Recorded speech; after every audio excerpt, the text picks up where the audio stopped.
Alright, now here on page 4 in section 1.2, we're going to start doing some adding and subtracting. We just finished up multiplying and dividing, and now we'll be adding and subtracting fractions. And I did a mix in the notes here of like and unlike denominators, but mostly unlike denominators. Those tend to be the trickier ones, the stumper ones. So on number 78 here, we're going to be adding fractions with unlike denominators.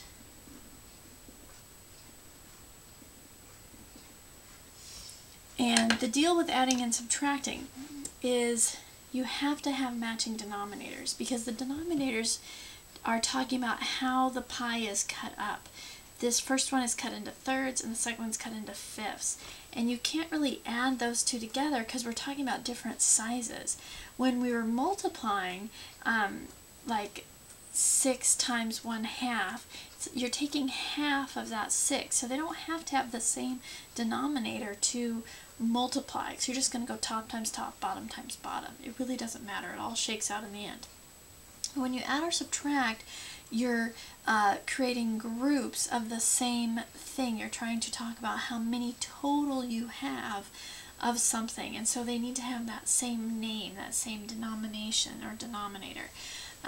So when you have unlike denominators, the idea here is you need to come up with, well, what's the least common denominator? What's the least common multiple that both 3 and 5 have in common? And I'm really hoping that you have some skills here. Again, if you don't, see how this section and this practice set helps you keep an open mind. Don't shut things down by telling yourself, I can't, I'm horrible at this. Keep your chin up, keep your head up, keep a positive attitude, and you'll be amazed what your brain can do when you let it and give it the time. Okay? So don't shut yourself down, even if it's been hard in the past. Least common denominator. What's the smallest number that both 3 and 5 will go into? And again, I'm happy to take some extra time with you one-on-one if you don't have another help resource during club hours, office hours, where we could talk about why you would do this. Okay? But in the meantime, we need to convert everything to this least common denominator. So let's start with 1/3. And 1/3, to get 15 on the bottom, you'd have to multiply by 5. Well, whatever we do to the bottom, we have to do to the top, because we're really just multiplying by 1.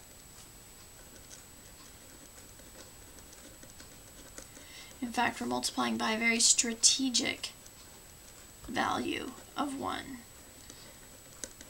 to get matching denominators.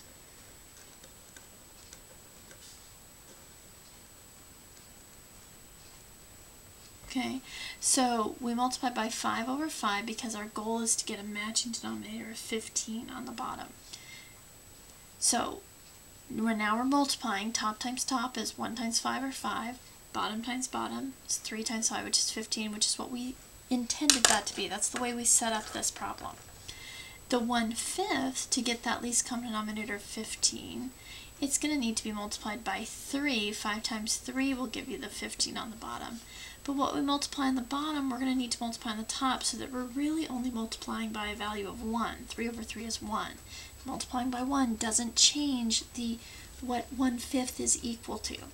1 times 3 gives you 3. So now we've converted these two fractions. Now instead of 1/3 plus 1/5, we now have 5/15 plus 3/15. And again, I am showing every detail. I shouldn't say again, I think this is my first time to talk about this since starting the course, starting these video notes. I show a lot of detail in my work during the notes because I'm trying to catch every little nuance, help you have that moment of where it really clicks for you. And I can't predict where that will be, so I show you every little thing. Do you have to show every little step of work in your practice set? No. If you're unsure how much to show, you can mimic what we do here. Sometimes a lot of the stuff I do off to the side, maybe you might be able to do in your head, and that's great. Show enough work so that the problems are making sense to you. And for those of you that have had the experience where assignments start out easy, but then you can't make it all the way through and you're frustrated with that, one of the things you want to look at is, are you showing every step? Are you writing everything out while the problems are easy? Because the steps of how to do the problems don't change even as the problems get harder. So if you've practiced the steps on the easy one, in other words, showing all your work, yes, it can get boring, yes, it can get tedious, yes, it takes more time. But what an investment that you get a huge return on when the problems get hard and you've already practiced all the steps and you're ready to go. You're rehearsed and you're confident. That is an amazing feeling. So just a thought. 5 over 15 plus 3 over 15, we now have like denominators, so we can just go ahead and add across the top. 5 plus 3 over 15. So you add the tops, keep the denominator, that new denominator. Now, don't be tempted to do any canceling here. You can only cancel or factor out when you've got all multiplication, top and bottom. We have addition now. 5 plus 3 is 8 over 15. Now the possibility exists for there to be some reduction, but we won't worry about that one for this particular problem. That might come up later. Okay, so now try number 68. In fact, actually what I'll do is I'll go ahead and do subtraction with an unlike denominator, so just so you can see that process again. And then you can try both of these at the same time, because the process is essentially the same, finding LCDs. It's just that up here you add top times top, down here you're going to subtract top minus top, still keep that same denominator on the bottom. You might be asking yourself, wait, what do we do? We've got mixed numbers here. This is a skill we'll talk about a lot. When the problems start to look harder and you're wondering, ooh, how do I do this now? I understood the one before, but now things are different. What you want to ask yourself is, what is really different here? Because most of the time, it will not change how you do this problem. You just need to bring a little something to it, tweak it a little, and then you're back on track. In this case, what's different is we have mixed numbers instead of just fractions. That's okay, because we know how to change mixed fractions to improper, and I bet I'm going off the screen here. So I'll write it up here again, change to improper. Sorry about that if I went off the screen there momentarily. And we know how to do that. We've been practicing that. So 3 times 3 is 9, plus the 2 is 11, so this becomes 11 thirds minus 2 times 2 is 4, plus 1 is 5, so 11 thirds minus 5 halves is the problem that we're looking at. And now we want to come up with a least common denominator. And in this case, the least common denominator, once again, is going to be the two denominators multiplied together. What's the smallest number that both 3 and 2 can go into? Well, in this case, it's going to be 3 times 2, which is 6. You multiply to get the LCD when they don't have any common factors between the two of them. 3 is divisible only by 1 and 3, 2 is divisible only by 1 and 2, so you would just multiply the, ooh, pardon me, little yawn there, 3 times 2 equals 6.